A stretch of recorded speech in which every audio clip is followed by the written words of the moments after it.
Welcome back. So, of course, many of you woke up to Friday morning to find that Israel, yes, Israel had started attacking Iran when it went ahead and bombed some of the facilities which house many scientists of that country.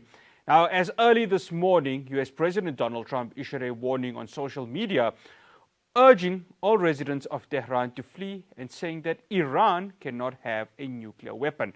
Currently, Tehran and Tel Aviv are going ahead and attacking each other with fatalities occurring on both sides. Joining me now, I'd like to welcome the director of the Afro-Middle East Centre, Naeem Jeenah.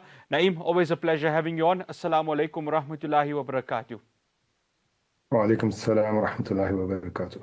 Naeem, the G7, well, they said they're going to support Israel. I mean, that's as obvious as saying that the winter months in South Africa are between May, June, July, and August. It's that obvious, isn't it? Yeah, but we live in hope, and our hopes have been dashed again. I mean, they issued a statement this morning, our time, basically saying that it wasn't a great surprise, really, if we consider that on Friday morning, late morning, before Iran even retaliated against the attacks. And let's remember that the attacks against Iran, a number of attacks that are illegal, even in conditions of war, targeting and assassinating academics, scientists, etc., is not legal. Attacking nuclear installations is not legal. Deliberately attacking civilian infrastructure like the gas installation, etc., none of those are legal. Late morning on Friday, before Iran had even begun retaliating, the German Foreign Office issued a statement saying basically that Israel has the right to defend itself, and they condemn Iran's attacks on Israel. Iran had not even responded yet. Not too long thereafter, the French President Emmanuel Macron issued a similar statement. And the Americans, were flip-flopping the whole day, and we were not really sure what they were saying. Not sure that they understood what they were saying either. So it wasn't a great surprise. The one country out of the G7 that had taken a different position, and very strongly so, was Japan, which had, before the G7 meeting, condemned Israel's actions, but clearly it was outnumbered. And so the statement we saw this morning attacks Iran, attacks Iran's intentions to develop a nuclear weapon, which of course it does not have, neither a nuclear weapon nor those intentions, and repeats this rubbish about Israel's right to defend itself. Israel's attack on Iran had nothing to do with defense. There was no threat against it. There were negotiations taking place at the time about Iran's nuclear program, etc. So, yeah, I mean, we hope for a different outcome, but we're not surprised by the statement that they released, clearly establishing that what we have is a war of the global north being waged on the global south, really. Now, Israel doesn't care. I think both you and I know that, because leading up to Friday, those negotiations were happening. Hell, even the US was ready to go ahead and have another round of talks with Tehran with regards to uranium, with regards to nuclear. It was there. The top nuclear organizations in the world were willing to sit with Tehran to find a way going forward. But it's quite clear that Benjamin Netanyahu and his government really couldn't worry about these negotiations. They just wanted to go ahead and flex their muscles, and flex their muscles they did when they're the ones who launched that first attack, who were the aggressors. And it's important to note that Israel are out and out aggressors within this current context right now. Actually, I think those negotiations had a lot to do with it. Remember that from the beginning, when it was announced that the US and Iran were engaging in talks on the nuclear issue, 2 months ago, Iran was very upset at the time. I mean, Israel was very upset at the time. Before that announcement was made, they were trying to convince the United States to join them in an attack on Iran. When the announcement was made, they were unhappy, partly because they were not consulted about it.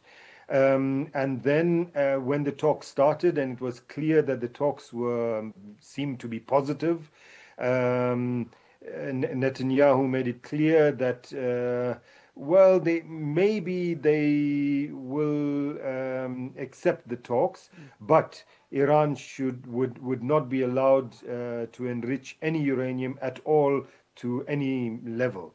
The Americans were about to make a deal which said that Iran would not develop a nuclear weapon, which Iran said it would not, but allowing it to enrich uranium up to a certain point. So at every point of those talks, the Israelis were upset that the talks were happening at all and the way in which they were proceeding. Now, what happened was 2 days before the sixth round. It was 2 days ago, Sunday, when when the talks were supposed to resume between the U.S. and Iran. 2 days before those talks were to resume, Israel launched these attacks. So, part of the reason for launching this attack against Iran at this time was to undermine the talks and to ensure that there will be no deal. So those negotiations have a lot to do with it. The other part of it, of course, is to do with domestic politics. 2 days before that attack started, there was this vote in the Israeli parliament, in the Knesset, calling for a dissolution of the Knesset, which would have meant new elections and the possibility that Netanyahu would not become prime minister again. It seemed right up to the last minute that the vote was going to win, the motion was going to win, but at the last minute, two people switched sides from the opposition to Netanyahu, and he won it. And there was a decision that there would be, or the opposition decided that it would call for another such vote in a month's time. Launching this attack against Iran, Netanyahu has succeeded in rallying all the political parties in Israel, except for the so-called Arab parties, the Palestinian parties, united all these parties behind him in this attack. The weekly demonstrations that used to take place against Netanyahu and his policies have now quietened down because all of those Zionists, whether liberal, light, heavy, whatever the case might be, have all now united behind Netanyahu. So this is the domestic part of that agenda that played out from Friday until today. One final question before we go to the break, Naeem. So Pezeshkian, the Iranian president, has said they have no plans to develop a nuclear weapon. Meanwhile, in Israel, there is a nuclear weapon. And they're not allowing any of these nuclear watchdogs, whether it's from the EU, from the UN, or anyone else, to go ahead and do some investigations, like we saw 22 years ago when those allegations were made, of course, against Saddam Hussein and Iraq. Now, I'm looking at a nuclear weapon, and I'm looking at the two members of the Knesset, which are Ben Gvir and Smotrich. And one may look at them and say, if a nuclear weapon were to fall into their hands, who knows what might happen? This is Israel once again getting scot-free, knowing they themselves have a nuclear weapon, and nobody really knows what they're going to do, because we're dealing with a nation that is, quite frankly, a law upon themselves. So, of course, the Iranian position is not based on what the President Pezeshkian said. Ayatollah Khomeini, the founder, if you like, of the revolution and the Islamic Republic in 1979, issued a fatwa saying that nuclear weapons were haram, based on the notion that such weapons of mass destruction were not acceptable in Islam under conditions of war. When he died, and Ayatollah Khamenei became the leader of the republic, he issued a similar fatwa saying, so at the moment, the leader of the Islamic Republic of Iran has a valid fatwa that he has issued saying that nuclear weapons are haram. President Pezeshkian was just repeating that. Israel, on the other hand, and that is why the Iranians have been saying over the past few months throughout these talks with the US that they have no intention of developing a weapon. Israel, on the other hand, has, depending on whose estimates you take, not a nuclear weapon, but anything between the lower end 75 to 400 nuclear weapons. They, as you correctly point out, are not signatories to the Nuclear Non-Proliferation Treaty. They do not allow IAEA inspectors into their sites. In fact, they do not openly admit that they have nuclear weapons, although this is well known and has been revealed by one of their nuclear scientists, Mordechai Vanunu, after he defected from Israel. Iran is a signatory to the NPT, has opened its facilities up for inspection by the IAEA, and these current attacks now actually threaten that. There's a likelihood, there's a possibility that if the talks with the US do not go the way that Iran wants them to, which means if the US, for example, insists that Iran is not allowed its right, which is a right that it has, to enrich uranium, all states have the right to enrich uranium, that if the US insists on that, there's a possibility that Iran might withdraw from the Nuclear Non-Proliferation Treaty. And that would be, from the perspective of anyone that supports nuclear disarmament, that would be counterproductive.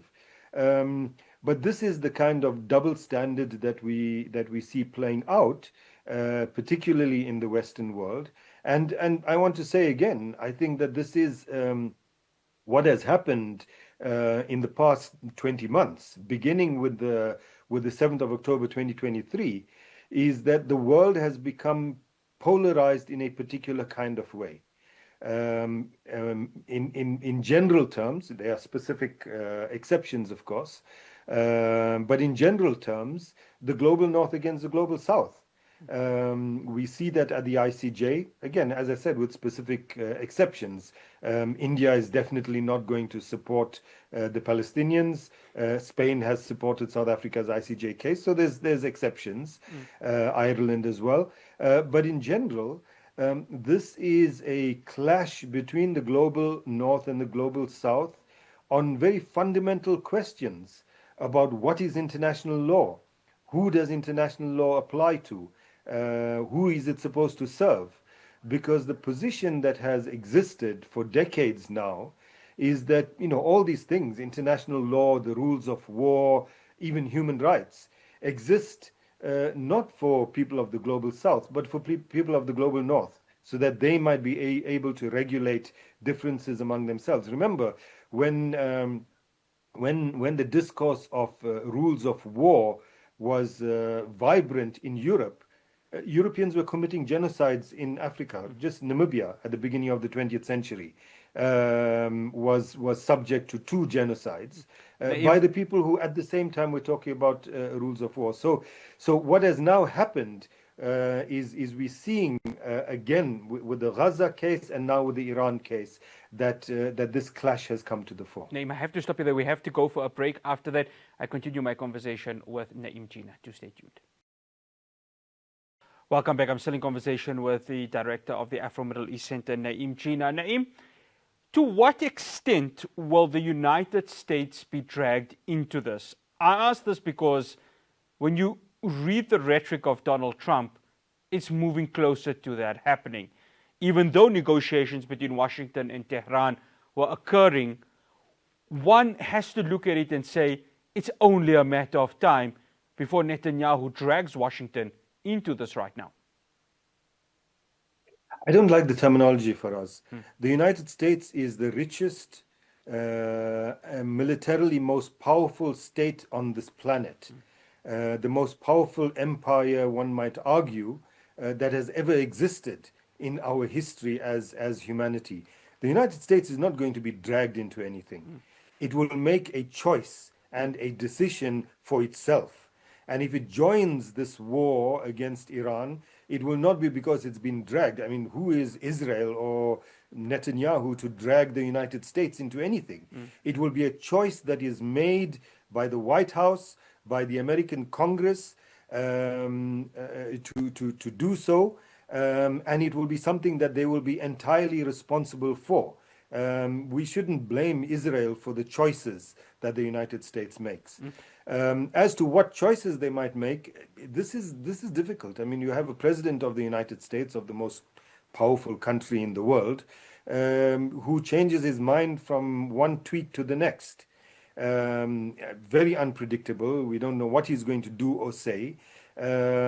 So it's quite possible that he has decided. He's supposedly, I think, meeting now with his National Security Council.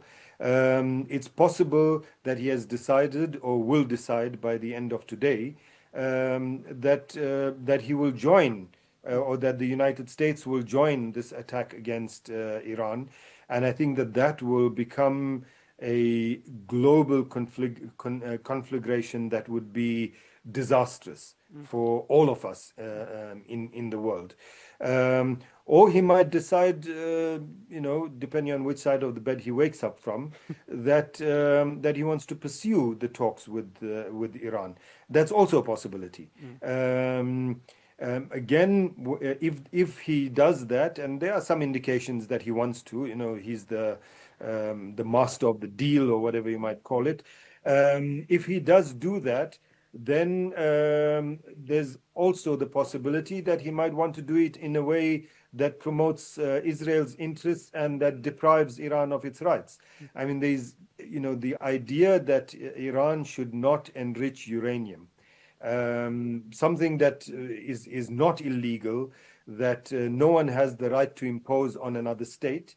That is a proposal that will not fly. Iran is not going to give up that right. If he insists on that, there's not going to be a deal. But if he's going to be reasonable, if he sticks to what he said initially when these talks began, that the bottom line is that Iran is not allowed to have a nuclear weapon, I think that then we could have a deal. But as I say, what Trump might say now and what he might say in an hour's time might be two completely different things.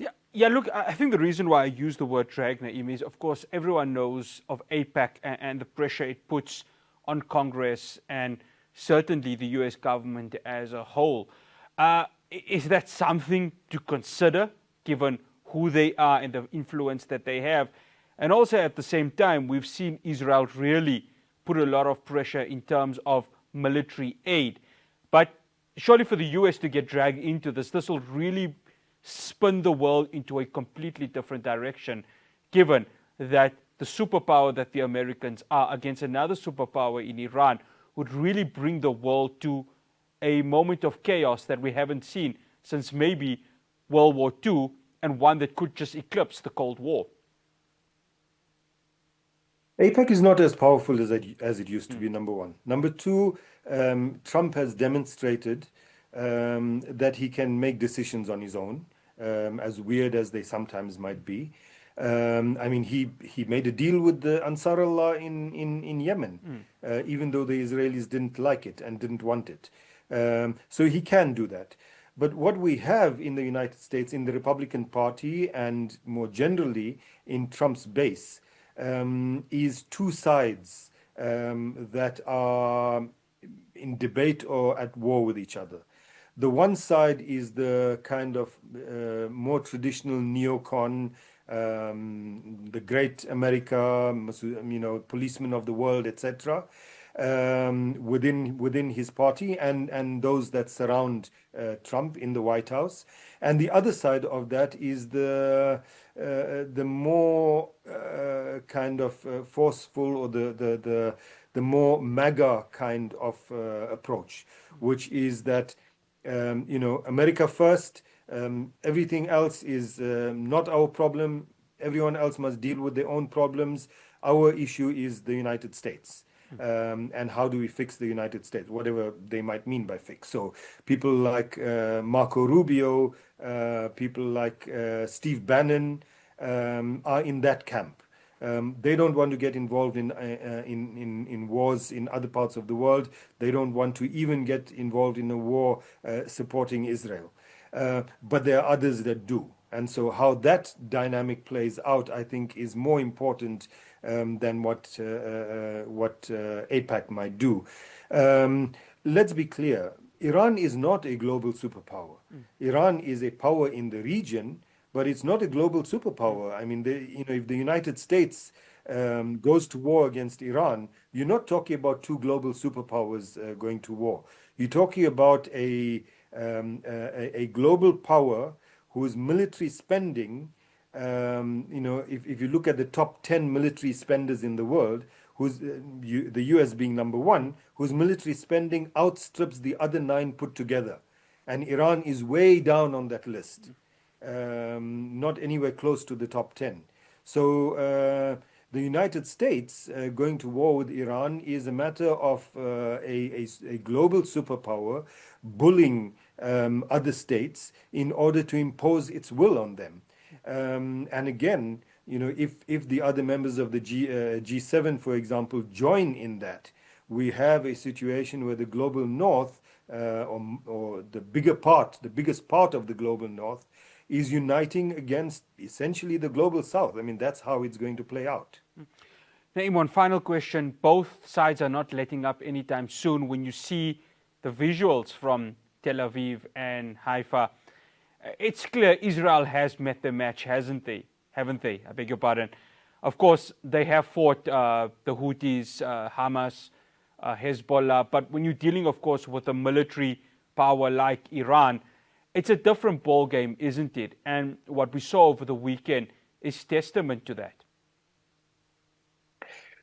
I will guardedly say yes. Guardedly because there's one factor here, and that is that Israel possesses nuclear weapons.